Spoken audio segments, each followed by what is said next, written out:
Friends, तो आज मैं आपको इस वीडियो में बताने वाली हूँ सिर्फ 15 दिनों में सीटेट एग्ज़ाम कैसे निकाले, फर्स्ट अटेम्प्ट में आपका सीटेट एग्ज़ाम कैसे क्रैक हो।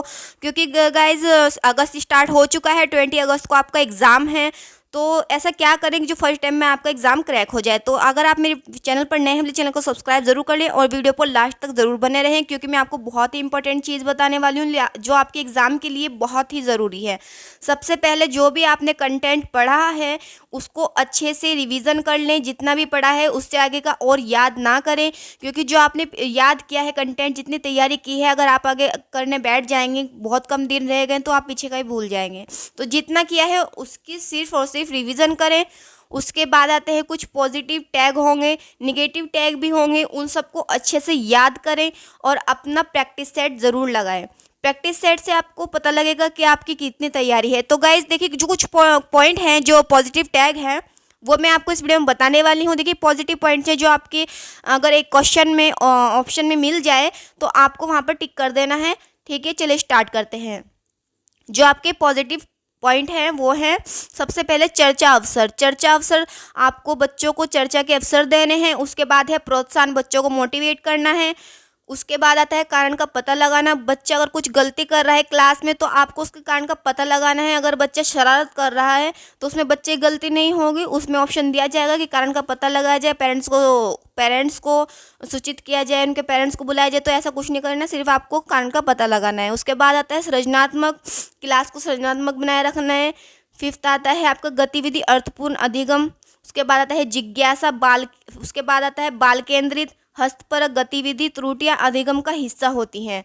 देखिए, त्रुटि अधिगम का हिस्सा ये आपको निगेटिव पॉइंट लग रहा होगा, बट ये पॉजिटिव है। अगर एग्जाम में पूछ लिया जाए कि बच्चा अगर क्लास में कार्य करते हुए त्रुटियां कर रहा है तो वो किस प्रकार का अधिगम है, तो उसमें आपको ऑप्शन लगाना है त्रुटि अधिगम का हिस्सा होती हैं।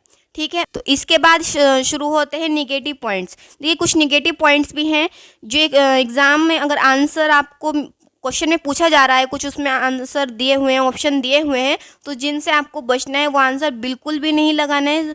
हो सकता है आपको क्वेश्चन के अकॉर्डिंग वो बिल्कुल आंसर सही लगे बट वो रॉन्ग होंगे। तो देखिए, देखते हैं कि निगेटिव पॉइंट्स कौन से हैं। सबसे पहले आपका आता है केवल और मात्र। केवल मात्र बिल्कुल एक चीज़ नहीं हो सकती कभी भी टीचिंग में, क्योंकि गतिविधियाँ काफ़ी सारी होती, विविध प्रकार की होती है। उसके बाद आता है आपका हतोत्साहित, बच्चों को निराश नहीं करना है। हतोत्साहित मीनिंग होता है बच्चों को निराशा, बच्चों को निराश नहीं करने का। अगर आप उसको मोटिवेट नहीं करेंगे, निराश कर देंगे, उसको डांट देंगे तो कर ही नहीं सकता है, इसके काबिल ही नहीं है, तो ये बच्चों को काफ़ी निराशा होगी। उसको बच्चे को मोटिवेट करता रहना है, जिज्ञासा उत्पन्न करनी है उसके अंदर। ठीक है, याद रखना है। उसके बाद आता है कठोर सजा नहीं देनी है, बिल्कुल भी रटाना भी नहीं है, कंठन नहीं कराना है, शिक्षक केंद्रित नहीं होना चाहिए शिक्षा, कंठस्थ करना नहीं है, दंड सजा पुस्तक केंद्रित बिल्कुल नहीं है, निष्क्रिय नहीं हो सकती क्लास, सक्रिय रहती है। उच्च शिक्षा की बिल्कुल भी नहीं हो सकती, क्योंकि प्राइमरी कक्षा में उच्च शिक्षा पढ़ाएंगे तो बच्चा बिल्कुल नहीं सीख पाएगा। ग्रेडिंग अंक नहीं देना है। लैंगिक असमानता नहीं होनी चाहिए कि लड़का इधर बैठेंगे लड़कियां इधर बैठेंगी, जो काम लड़के कर रहे हैं वो लड़कियां नहीं कर सकती, ऐसा बिल्कुल नहीं करना है। व्याख्यान का व्याख्या करना, आप वहाँ पर बिल्कुल भी व्याख्या नहीं करके समझ आ सकते, आपको उसकी दैनिक जीवन से जोड़ के बताना है, बच्चा जल्दी समझते हैं। ठीक है, ये सब आपके निगेटिव पॉइंट्स है, तो ये भी आपको याद कर लेने हैं। उसके बाद ये सभी आपको याद करके और जो आपने कंटेंट पढ़ा है उस सभी को प्रैक्टिस करके आपको प्रीवियस ईयर क्वेश्चन पेपर ज़रूर लगाना है। और दोस्तों देखिए, हो सके तो ऑनलाइन लगाना है। ऑनलाइन मीन्स मॉक नहीं लगाना है। ऑनलाइन में कुछ आपके प्रीवियस ईयर क्वेश्चन पेपर पड़े रहते हैं, तो आपको उनको लगाना है। आपका टाइम भी बचेगा, क्योंकि टाइम बहुत कम रह गया है।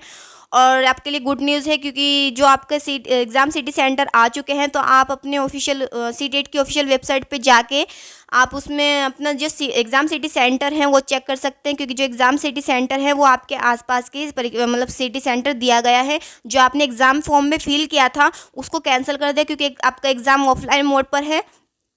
तो अगर आपको वीडियो अच्छी लगी हो दोस्तों तो प्लीज़ लाइक ज़रूर कर देना और मेरी वीडियो चैनल को सब्सक्राइब